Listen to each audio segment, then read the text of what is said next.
예수님의 생애를 가장 상징적으로 보여주는 세 장소, 세 곳을 들라고 한다면 여러분은 어디를 들 수 있겠습니까?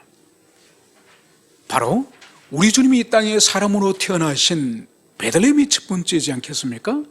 그분이 이 땅에 사람으로 오셔서 드디어 하나님이 사람이 되신 그 위대한 그 현장이 바로 베들레헴이죠.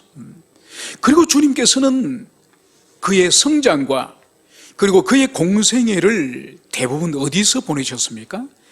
갈릴리에서 주님께서는 성장하셨고, 또 당신이 자라시고 성장한 그 갈릴리에서 공생애의 대부분 사건들을 그곳에서 주님께서 역사하심을 볼 수 있습니다. 그리고 주님께서는 그 생애의 마지막의 사명인 십자가의 대속의 사역, 그 사역은 어디서 주님께서는 순종하지 않습니까? 바로 예루살렘에서 하신 거죠. 그래서 주님의 사역을 이 장소적인 이동으로 본다고 한다면 베들레헴에서 출발하여서 갈릴리를 지나서 그리고 마지막에는 예루살렘에 이르는 이 긴 이 여정이 주님의 생애라고 할 수 있는 것이죠. 바로 오늘 우리가 읽고 있는 이 20장부터 이 본문이 이제 주님이 드디어 이제 예루살렘으로 올라가셔서 마지막 유월절을 보내시고, 그리고 거기서 십자가의 대속 사역을 보내시는 장면이 이제 이 마태복음 20장 이후로 시작되는 것을 볼 수가 있습니다.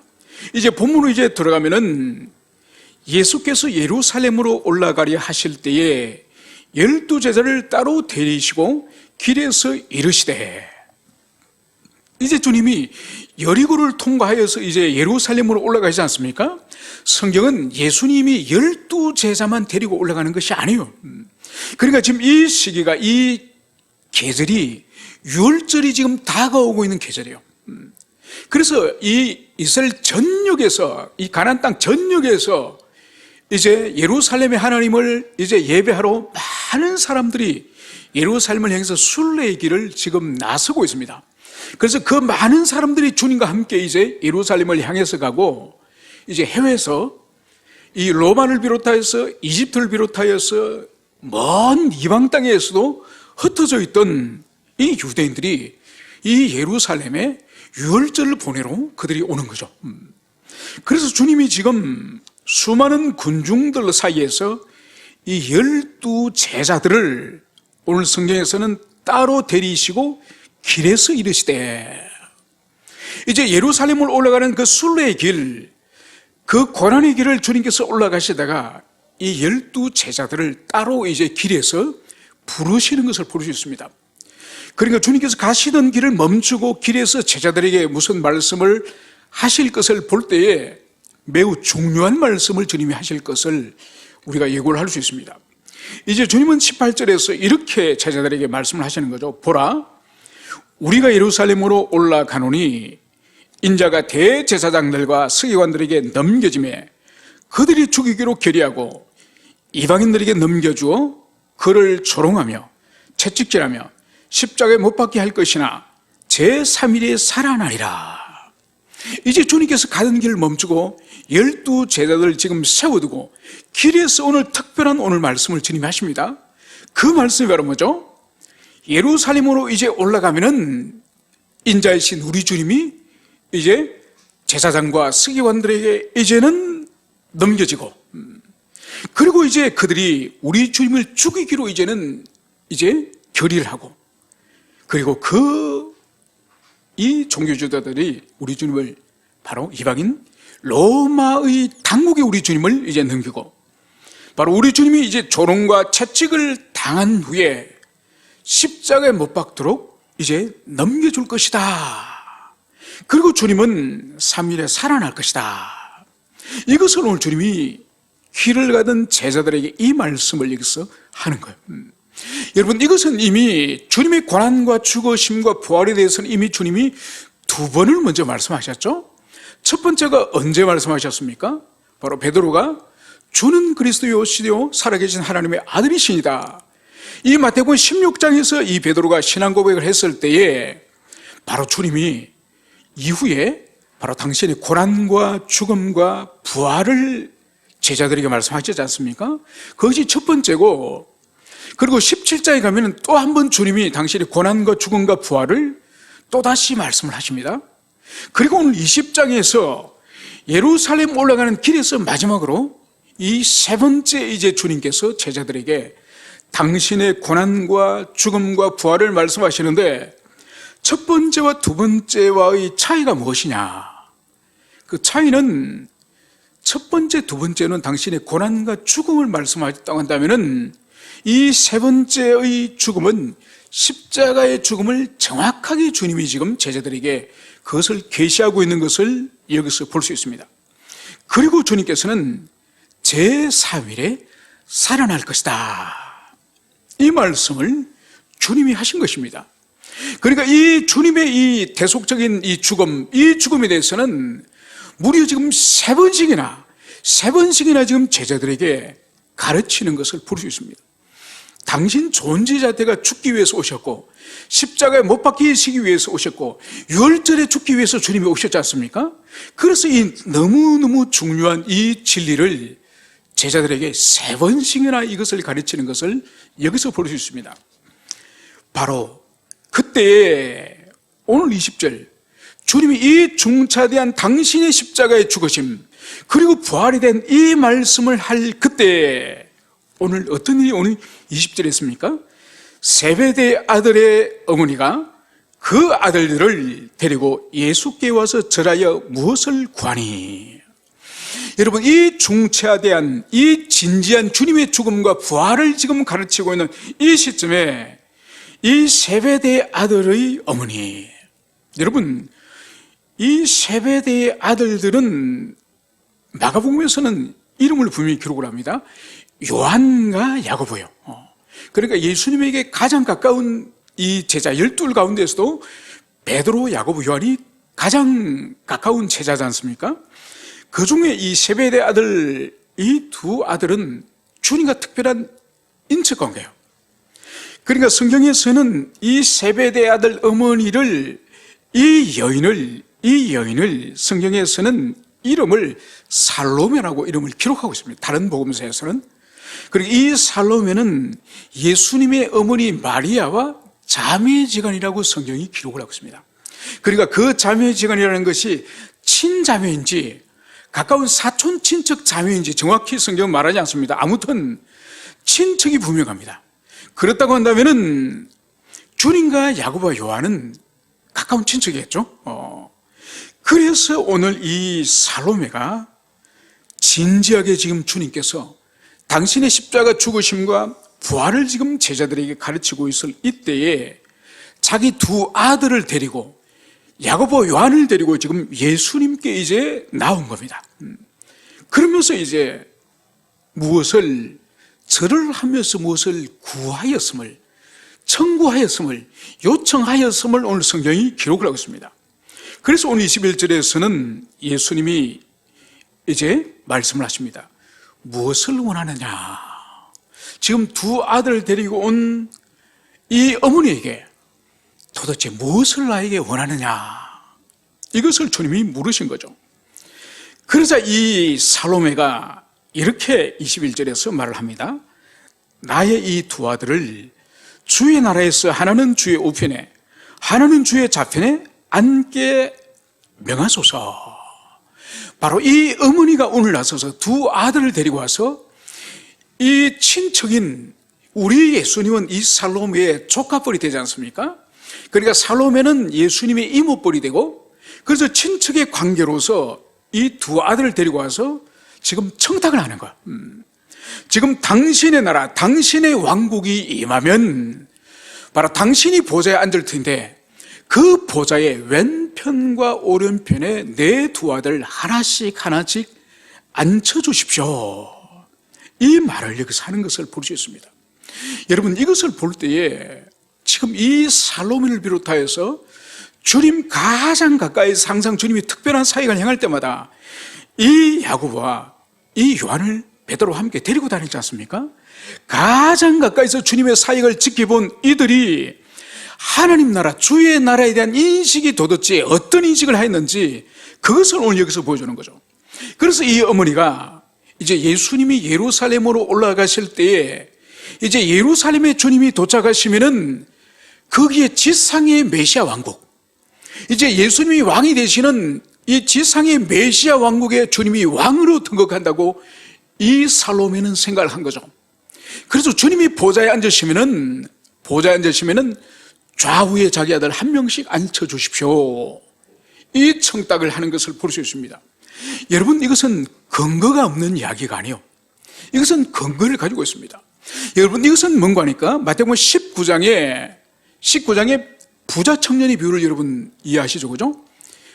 부자에게 주님께서 이제 너의 모든 재산을 팔아서 가난한 자에게 주고 내 뒤를 따르라, 그 말씀을 주님이 하시니 이 청년 부자가 어떻게 했습니까? 슬픈 기색을 하면서 자기 재산이 많기 때문에 결국은 돌아갑니다. 그때 주님께서 무슨 말씀을 하시죠? 부자가 천국에 들어가는 것은 낙타가 바늘 귀로 들어간 것보다 더 어렵다. 그러니까 제자들이 깜짝 놀라는 거죠. 아니, 그러면 도대체, 아니, 부자들이 하나님께 축복을 받은, 복을 받은 부자들이 천국을 못 간다고 한다면 도대체 누가 갑니까? 그러면서 베드로가 나서죠. 주님, 우리는 모든 것을 버리고 주님을 따랐습니다. 우리는 무엇을 받습니까? 베드로가 너무 진지하게, 아니, 부자 청년도 천국을 못 들어간다 그러니까, 아니, 자신들은 너무 걱정이 되는 거예요. 저 자식을 다 버리고 직장도 버리고 왔는데. 그래서 주님이 뭘 말씀하십니까? 바로 19장에서 주님께서는 이렇게 말씀하시죠.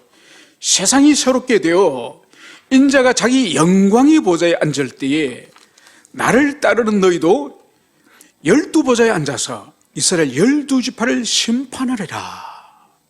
여러분, 세상이 새롭게 되어서 주님의 영광의 보좌에 앉는다는 것을 주님의 제자들과 주님을 따르던 사람들이 잘못 오해한 거예요.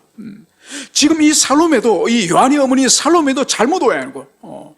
세상이 새롭게 된다는 것은 주님이 이 땅에 재림하셔서 이 세상의 모든 죄와 부정한 것을 다 정화시키시고 이제 하나님의 나라가 완전히 도입되어지는 주님의 재림의 그때를 주님이 말씀하셨는데, 지금 주님의 제자들과 주님을 따르는 살로메라든지 여인들도 예수님이 곧 예루살렘에 당도하시면은 거기서 이제는 로마 군대도 이제는 물리치시고, 그리고 모든 이 가난한 자와 약한 자들 착취하는 왕과 헤로드 왕과 모든 권세자들 다 물리치고 드디어 영광의 보좌를 예루살렘에 이제 그 보좌를 주님이 설치하시고 거기에 앉으신다고 생각한 거죠. 그래서 곧 예루살렘에 도착하시니 이제 우리 두 아들을 당신의 왼쪽 오른쪽 좌의정 우의정 두 아들을 그렇게 세워주십시오, 이 부탁을 하는 것을 볼 수 있습니다. 그러니까 보십시오. 만 3년을 이제 예루살렘에 십자가 달리실 날이 며칠 남지 않았는데 만 3년을 그렇게 가르쳤는데도 얼마나 사람들이 진리를 깨닫기가 어리석고 더디고 무지한지. 여러분, 그래서 보십시오. 예수님이 친히 가르쳤어요. 사도들이 가르친 것이 아니라 하늘의 하나님께서 이 땅에 내려오셔서 여러분, 예수님에게 직접 가르침을 받은 사람들이 이 사도 외에 이렇게 친밀하게 가르침 받은 사람이 이 세상에 인류 가운데 누가 있습니까? 그런데도 하나님이 내려오셔서 가르치시는데도, 직접 가르치시는데도 깨닫지를 못하는 거예요. 여러분, 이게 사람, 우리 인간이에요. 그래서 여러분, 우리 주변에 우리 자신을 비롯해 좀 못 깨닫더라도 너무 지체를 탓하거나 아니면 우리 자신을 자학하지 맙시다. 그래서 주님이 직접 가르치셔도 이렇게 깨닫기가 힘들고, 만약 우리 자신을 비롯하여 여러분들이 어떤 진리를 깨달았다고 한다면 절대로 그것이 평범한 일이라고 생각하지 마십시오. 진리를 깨닫는 것은 엄청난 하나님의 복이에요. 그래서 여러분 자신이 진리를 새롭게 깨닫거나 하나님 말씀을 새롭게 경험했을 때에 하나님께 감사와 영광을 돌려야 돼요. 절대로 그것은 우리의 자연 이성으로, 우리 머리로 절대로 깨닫는 것이 아니라 성령이 우리 안에 역사하셔서 우리 내면에 역사하실 그때만이 우리가 깨달을 수 있기 때문에 그때는 정말 주님께 감사하고 영광을 돌려야 될 것임을 여러분들이 가슴에 새기시길 바랍니다. 오늘 주님께서는 이 살로메에게, 이 여인에게 이렇게 말씀을 하십니다. 22절, 예수께서 대답하여 이르시되 너희는 너희가 구하는 것을 알지 못하노다. 내가 마시는 잔은 너희가 마실 수 있느냐? 그들이 말하되 할 수 있나이다. 여러분, 지금 이 제자들과 살로메와 이 주님을 따르는 이 무리들이 구하는 것은, 여러분, 이들이 구하는 것은 면류관이지만은 주님이 서셔야 되는 면류관은 가시 면류관이에요. 이마에서 피가 줄줄 흐르는 가시 면류관을 써야 되는데, 이들은 지금 예수님이 예루살렘에 올라가시면은 황금 면류관을 쓴다고 이들은 생각하는 거예요. 그래서 주님 곁에서 한 자리씩 하고, 지금까지 처자식을 버리고 생업을 버리고 주님을 3년간 따라다녔던 것에 대해서 어떤 보상을, 어떤 이 땅의 번영과 영광의 보상을 이들은 지금 기대하고 있는 거예요. 그러면서 주님께서 내가 마시는 잔을 너희가 마실 수 있느냐? 바로 주님의 잔은, 바로 그것은 십자가의, 골고다 십자가를 지는 그 잔이죠. 그러나 주님의 제자들이 마시고자 하는 잔은 번영과 영광의 잔을 그들이 꿈꾸고 있음을 볼 수 있습니다. 그러면서 주님께서 23절에서는 이렇게 말씀하십니다. 이르시되 너희가 과연 내 잔을 마시려니와. 오늘 주님은 이 두 제자들이 궁극적으로는, 마지막에는 이 야고보, 요한이 궁극적으로는 주님이 마시는 십자가의 그 고난의 잔, 그 잔을 이 두 제자들도 마실 것임을, 그것을 말씀하십니다.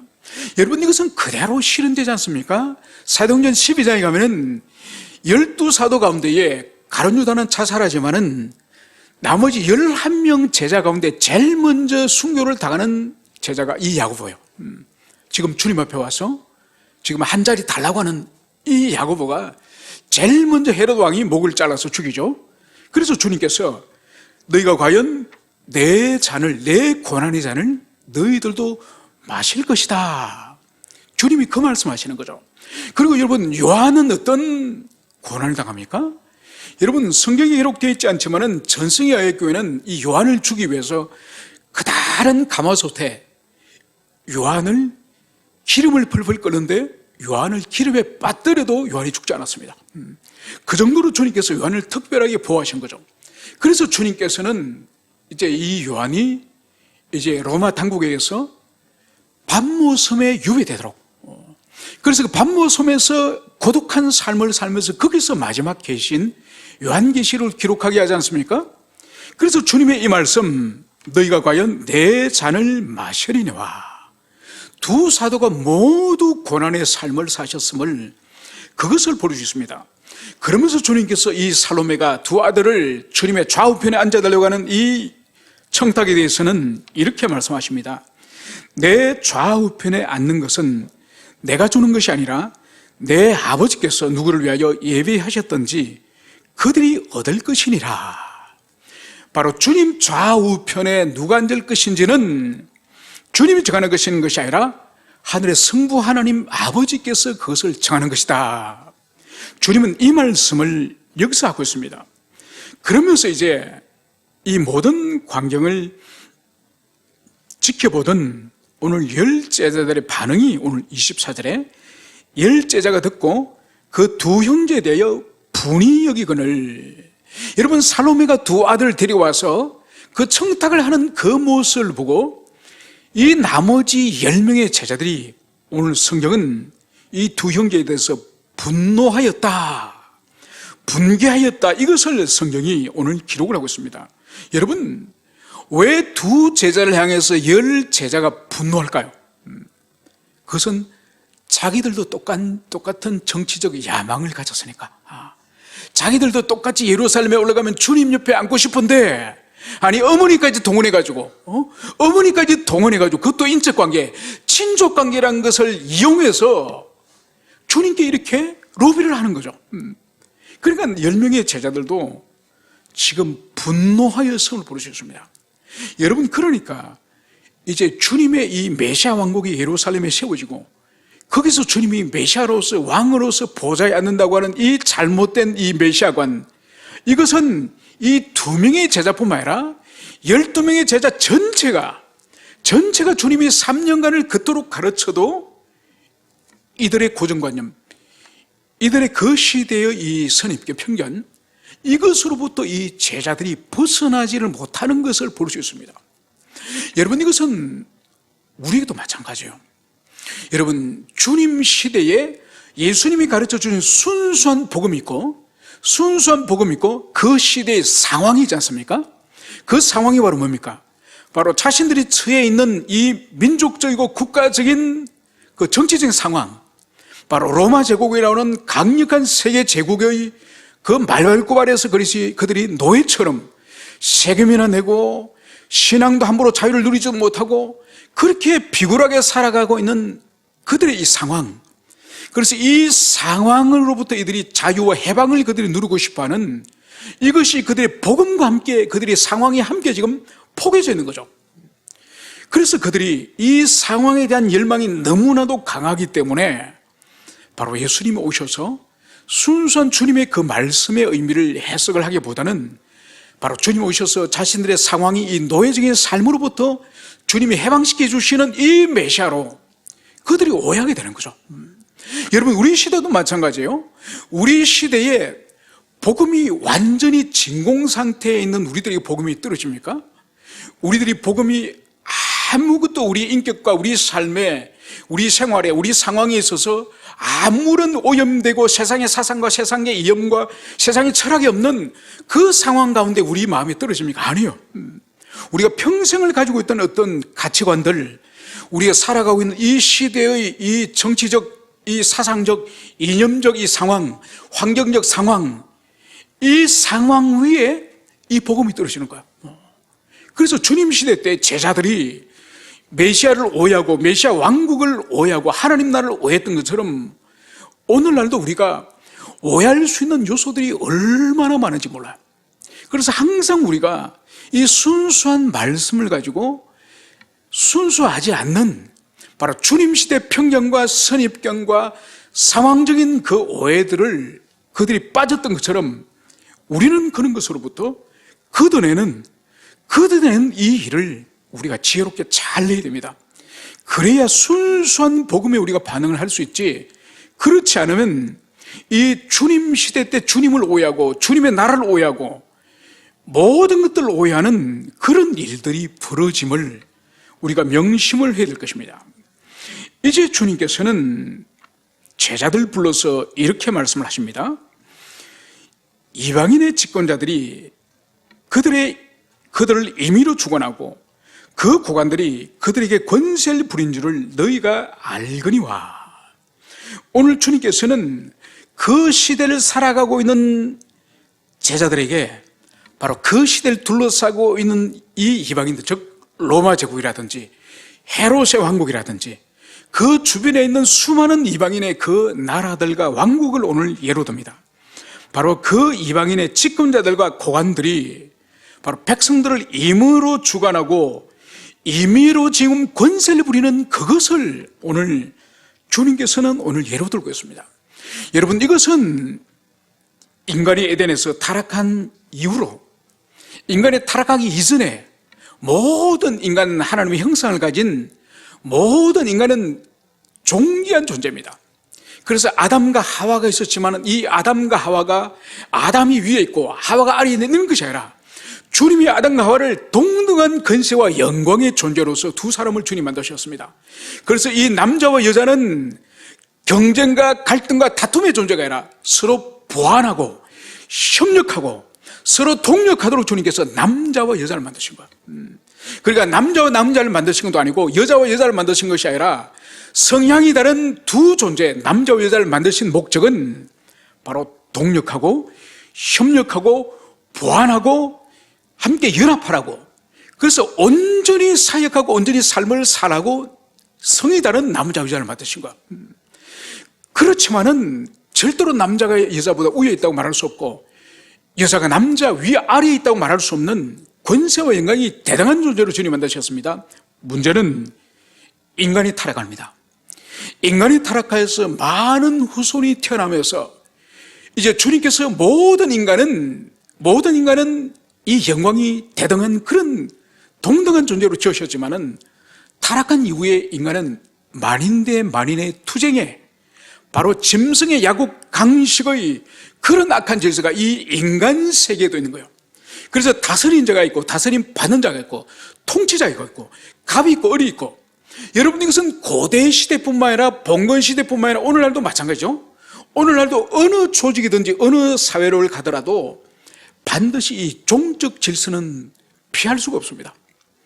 그래서 사람이 다른 사람을 향해서 자신의 지위와 신분을 가지고 마음대로 임의로 부리는 거죠. 그래서 오늘 주님께서도 이 이방인들의 이 관리들이 임의로 주장하고 임의로 부린다고 그것을 말하는 거죠. 그래서 보세요. 고대 시대 때는 이 왕 한 사람을 위해서, 왕 한 사람을 위해서 모든 백성들이 소모품이지 않습니까? 왕의 즐거움과 왕의 만족을 위해서 모든 백성들이 자신이 언제든지 바칠 준비가 되어 있는 그런 세상과 나라가 고대 시대 때의 왕이죠. 여러분 그래서 보세요. 이 만리장성, 이 우주에서도 이 만리장성은 보이지 않습니까? 유일한 인간의 건축물 중에서 여러분 그 만리장성을 쌓기 위해서 얼마나 많은 사람이 죽었습니까? 그는 오직 진시황이 그 입에 말 한마디로 오랑캐들이 오지 못하도록 성을 쌓아라, 이 말 한마디에 수많은 백성들이 동원돼서 죽어갔습니다. 그 왕이 한마디에 여러분 프랑스 가면 베르사유 궁전이 얼마나 어마어마합니까? 그는 루이 왕이 자신의 이 왕의 권능을, 영광을 보여주기 위해서 그 궁전을 만들었습니다.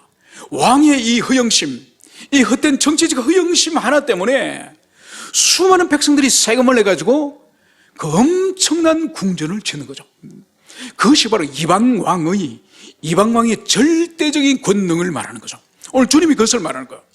여러분 그러나 오늘 주님께서는 처음부터 너희 중에는 그렇지 않아야 하나니, 바로 주님의 제자 공동체는, 교회 공동체는 사람을 부하부리듯이 시키듯이 종부리듯이, 이것은 하나님의 나라, 또 지상의 교회, 이것은 옳지 않은 것이다. 여러분 이것은 이미 구약시대 때도 이미 요한님께서 이미 이것은 맛보기로서 보여주셨습니다. 고대시대 때 왕들이 그렇게 절대 권력을 휘두르면서 짐이 곧 국가요, 짐이 곧 법이요, 그렇게 권세를 휘둘 때에 여러분 신명기 17장에 가면 왕의 제도를 하나님이 주세요.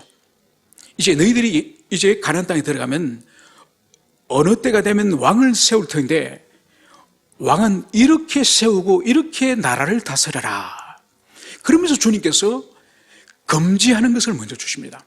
그것이 바로 뭔가 하니까 부인을 많이 두지 마라. 그리고 자신을 위해서 돈을 많이 저축을 하지 마라. 은금을 모으지 마라. 세 번째로 자신을 위해서, 왕국을 위해서 병마를, 무기를 많이 갖추지 마라.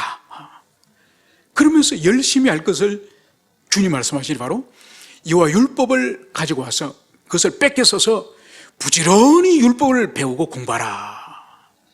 여러분 그래서 신명기 17장의 이 하나님 나라의 왕, 이스라엘의 왕은 이 세상 나라의 왕에 비하면 이 왕이 아니에요. 백성들과 대등해요. 백성들보다 부인을 많이 둘 수도 없고 돈을 많이 모을 수도 없고 무기를 많이 나라에 가질 수도 없고, 오히려 열심히 성경을, 하나님 말씀을 공부해야 되는 이 책임이 이 왕에게 주어지는 거죠. 그래서 고대시대 때 전제 왕국의 왕에 비해서는 이스라엘 백성의 왕은 특권이라고 전혀 없습니다. 특권이라고는 하나님 말씀을 많이 배워야 될, 하나님 말씀을 사랑해야 될 그 특권밖에 없는 거예요. 여러분 그래서 오늘 예수님께서는 이방나라, 이 세상 나라의 주관자들과 그 권세자들은 백성을 임의대로, 백성들을 자기 마음대로 부리지만은 그러나 너희 중에는 그렇지 않아야 하나니, 너희들은 그러면 안 되니, 이것을 주님께서 말씀을 하고 있습니다.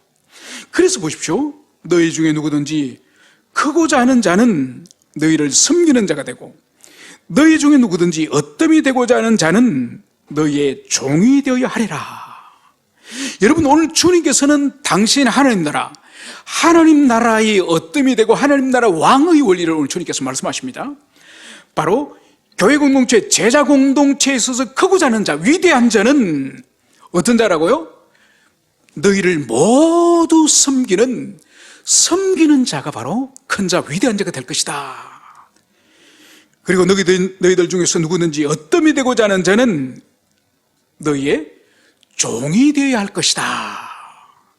여러분, 어뜸이 되는 자는 힘이 있어야 된다, 권세가 있어야 된다, 카리스마가 있어야 된다, 돈이 있어야 된다.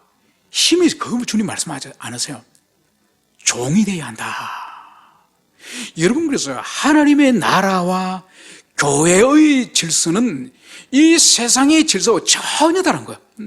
세상에서는 어뜸이 되고, 세상에서는 이 권세자가 되기 위해서는 돈도 더 많아야 되고, 지혜도 많아야 되고, 때는 업무와 또는 모략을, 그것을 행사하는 그런 사람들이 어뜸이 되고 지도자가 되지 않습니까?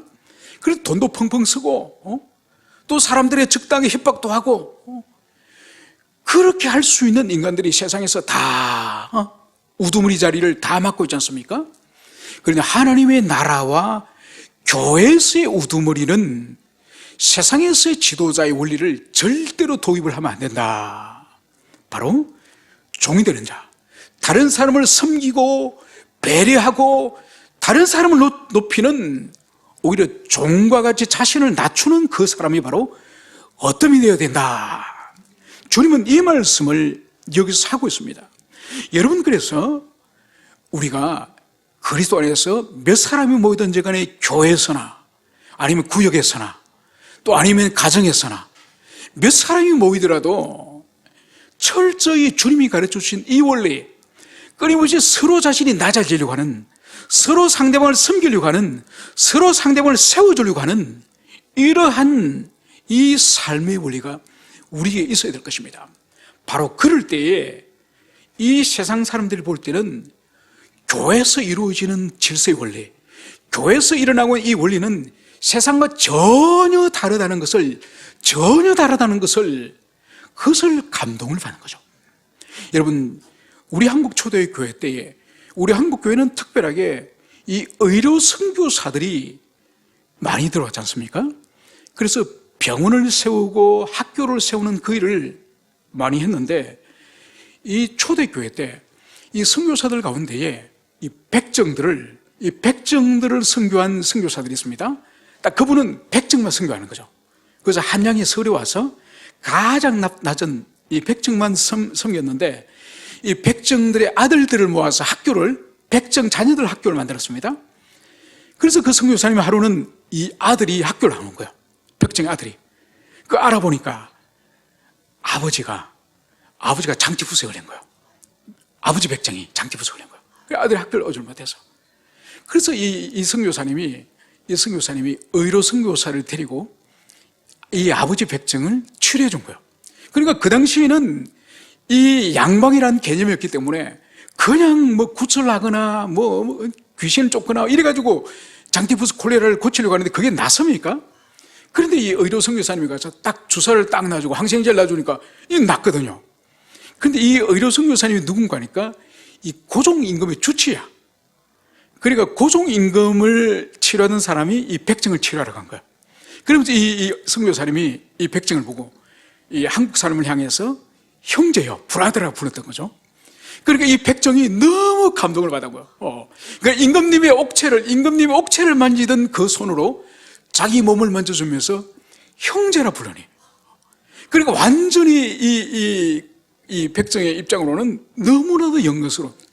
그래서 자기 아들만 교회 보내는 것이 아니라 이분도 이제 신앙생활을 하게 되는 거죠. 여러분, 이것이 바로 이 세상 질서와 다른 바로 교회 질서이자 하나님의 나라의 질서인 것이요. 그래서 이 세상 사람들이 우리가 하나님의 질서 아래서 살아가는 것을 볼 때에 그들이 깜짝 놀라며 충격을 받는 바로 이런 새로운 질서를 주님께서 우리에게 주신 것입니다. 그래서 우리가 이것을 위해서 살아갈 때에 바로 이 삶은 어떤 삶이냐? 바로 28절, 우리 주님이 이 땅에 오셔서 이루고자 이 삶인 것입니다. 바로 인자가 온 것은 섬김을 받으려 함이 아니라 도리어 섬기려 하고 자기 목숨을 많은 사람의 대속물로 주려 함이라. 여러분, 우리 주님은 한 나라의 왕도 아니고 우주와 만물을 태초에 창조하신 창조주 하나님께서 사람으로 오셔서, 그래서 이 땅에 있는 이 더러운 죄인을 향해서 결코 자신의 죄를 스스로 해결할 수 없는 인생을 우리 주님 자신이 죽으심으로 그 대속적인 죽음을 하러 오시지 않으셨습니까? 오늘 제자들에게 자신이 이 땅에 왜 오셨는지 그 이 땅에 오신 목적을 분명히 오늘 주님께서 말씀하십니다. 인자가 온 것은 섬김을 받으려 함이 아니라 도리어 섬기려 하고 자기 목숨을 많은 사람의 대속물로 주려 함이라. 지금 제자들은 서로 자신이 위대하다, 서로 자신이 주님의 더 사랑을 받는다, 자신이 하나님의 왕국에, 그리스도 왕국에 자신이 왼편에 오른편에 앉을 자격이 있다, 이렇게 자신의 높아짐을 자랑하고 있을 때 오늘 주님은 당신 자신이 섬김을 받기 위해서가 아니라 섬기려 하고, 그 섬김의 방식은 죄인을 위해서 자기 생명을 버리시는 가장 낮아진 그 섬김의 모습을 오늘 주님이 하신다는 것을 오늘 여기서 말씀을 하고 있습니다. 바로 이 말씀은 제자들에게 주어졌지만은 바로 우리에게도 주님이 주신 말씀입니다. 바로 주님이 이 땅에 섬기러 오셨고 자기 몸을 버리시면서 섬기신 것처럼 주님께서 마태복음 16장 제자들에게 무엇을 말씀하셨습니까? 바로 나를 따르는 자는 자기 십자가를 지고 자신을 부인하며 나를 따를지라. 그 말씀이 오늘 여기서 그대로 녹아있는 거죠. 주님 당신이 섬김을 받기 위해서가 아니라 섬기러 이 땅에 오셨고, 그리고 자기 생명을 이 땅에 죄를 위해서 내주기 위해 오셨다. 그렇다고 한다면 우리 또한 이 땅에 영광을 얻거나 사람들에게 높임을 받거나 사람들의 섬김을 받기 위해서 이 땅에 오신 것이 아니라 우리가 바로 이 땅을 섬기고 죄인을 섬기고 이웃을 섬기고 낮아지기 위해서 우리가 이 땅에 왔으며, 바로 주님이 자기 생명을 버리시는 것처럼 우리도 이 땅에서 우리 자신을 버리고 우리 자신을 부인하고 우리 자신이 십자가를 지고 우리 자신이 걸어가야 될 그 길을, 주님 길을 따라가는 바로 그런 우리 자신이 되기를 결단하는 우리 모두가 되었으면 좋겠습니다.